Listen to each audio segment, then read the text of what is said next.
Kamera. Rolling. Action. Halo, hari ini dalam pertemuan 2 kita akan membahas tentang model data dan arsitektur basis data. Ya, selamat datang di pertemuan kedua mata kuliah basis data ini. Kita akan membahas topik penting yang meliputi berbagai model data dan arsitektur basis data. Kita juga akan melihat contoh-contoh penerapan model data di dunia nyata. Topik yang akan kita bahas meliputi model data, arsitektur basis data, skema dan instans, serta studi kasus penerapan model data. Nah, kita mulai dulu dengan model data. Model data terdiri dari model hierarkis, di mana model hierarkis ini adalah model data yang mengorganisir data dalam bentuk struktur pohon atau tree. Setiap entitas memiliki satu entitas induk dan mungkin memiliki beberapa entitas anak. Contoh, struktur organisasi perusahaan di mana direktur adalah entitas induk dan manajer serta karyawan adalah entitas anak.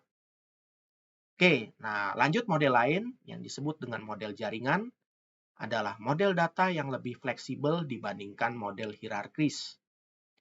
Dalam model jaringan, entitas dapat memiliki hubungan ke banyak atau many to many.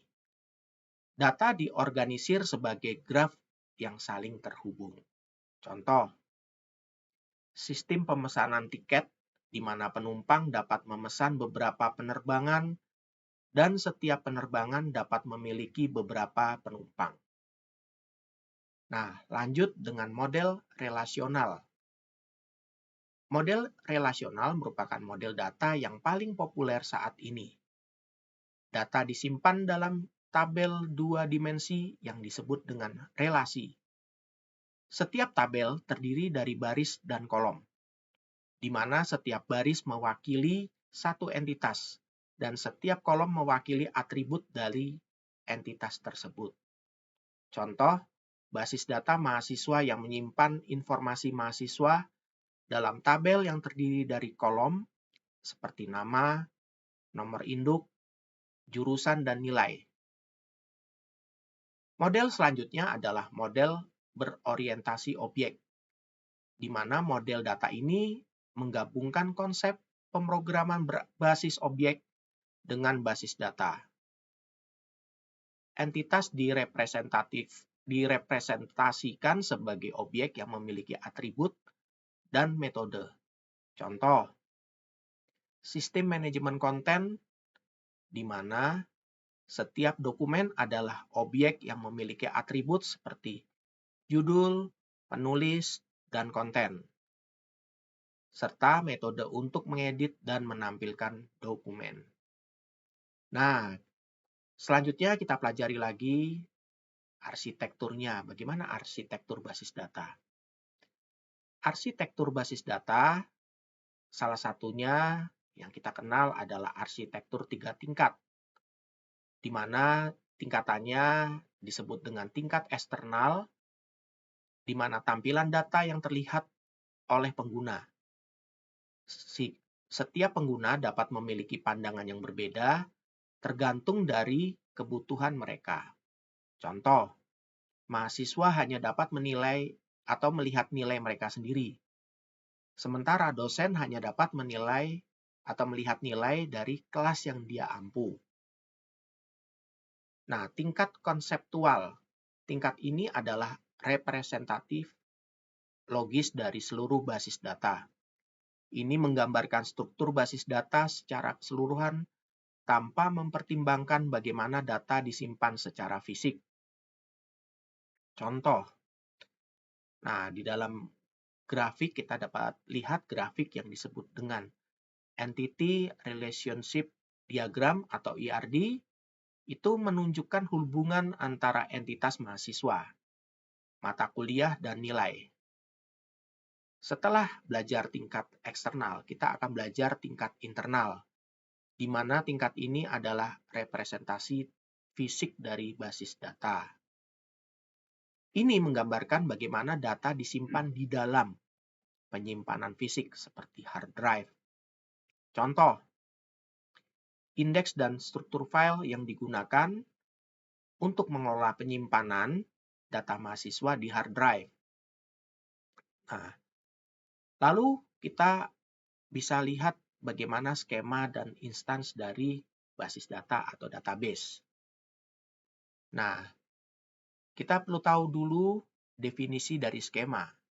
Skema adalah desain atau struktur basis data. Ini mencakup definisi tabel, kolom, tipe data, dan hubungan antara tabel. Contoh, skema basis data universitas mencakup tabel mahasiswa, tabel mata kuliah, dan tabel nilai, serta hubungan antara tabel tersebut. Nah, sehabis kita lihat skemanya, kita lihat dari tingkat skema. Tingkat skema dari secara eksternal menunjukkan pandangan data yang terlihat oleh pengguna. Jadi dari kata-kata eksternal itu yang terlihat. Ya. Skema konseptual menunjukkan struktur logis dari seluruh basis data. Dari kata-kata konsep. Jadi konsep itu logis. Nah, satunya lagi adalah skema internal, menunjukkan bagaimana data disimpan secara fisik. Jadi disimpan di dalam, maksudnya di sini. Nah, instance itu definisinya adalah keadaan basis data pada suatu waktu tertentu. Ini mencakup data aktual yang disimpan dalam basis data pada saat tertentu. Nah, masih belum jelas? Kita lihat contoh berikut. Contoh, data mahasiswa yang terdaftar pada semester saat ini. Bukan semester lalu atau semester yang akan datang, tetapi semester saat ini. Nah, studi kasusnya dalam kehidupan nyata bagaimana? Penerapan model database dalam dunia nyata. Contoh adalah sistem informasi perpustakaan.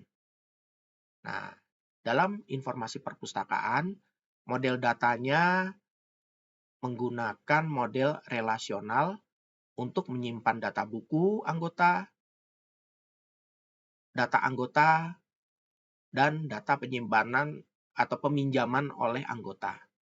Tabel buku menyimpan informasi tentang buku, tabel anggota menyimpan informasi tentang anggota perpustakaan, dan tabel penyimpanan mencatat transaksi peminjaman buku.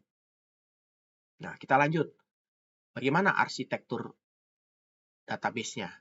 Sistem ini dapat diimplementasikan dalam menggunakan arsitektur 3 tingkat.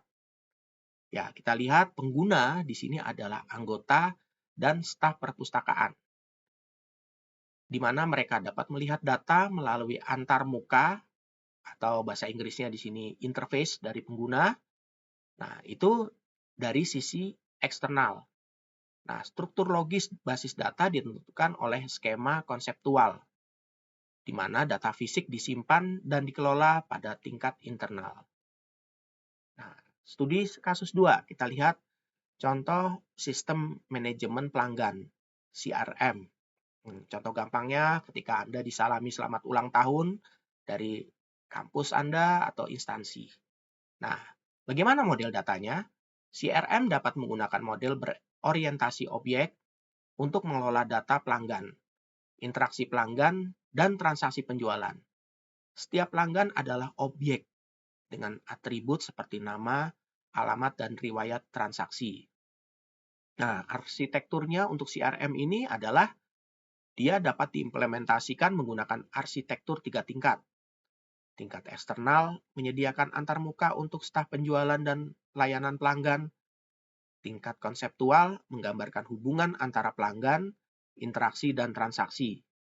Dan tingkat internal mengelola penyimpanan data fisik. Nah, seperti itu. Semoga dengan memahami berbagai model data dan arsitektur basis data, kita akan dapat minimal mengetahui, lalu mengerti, dan dapat merancang dan mengelola basis data yang efisien dan efektif. Studi kasus yang kita bahas menunjukkan bagaimana model data dapat diterapkan dalam situasi dunia nyata, membantu kita melihat manfaat praktis dari konsep yang kita pelajari. Saya berharap Anda semua mendapatkan gambaran yang jelas tentang apa yang telah kita pelajari dan kita capai dalam mata kuliah ini. Terima kasih atas perhatian dan partisipasinya. Jangan lupa membaca materi, PDF dan PPT, kerjakan kuis, dan kerjakan ujian yang diberikan, serta aktif berdiskusi. Saya sangat menantikan pertemuan kita selanjutnya. Oke, sekian dari saya. Semoga bermanfaat. Selalu tetap semangat. Terima kasih.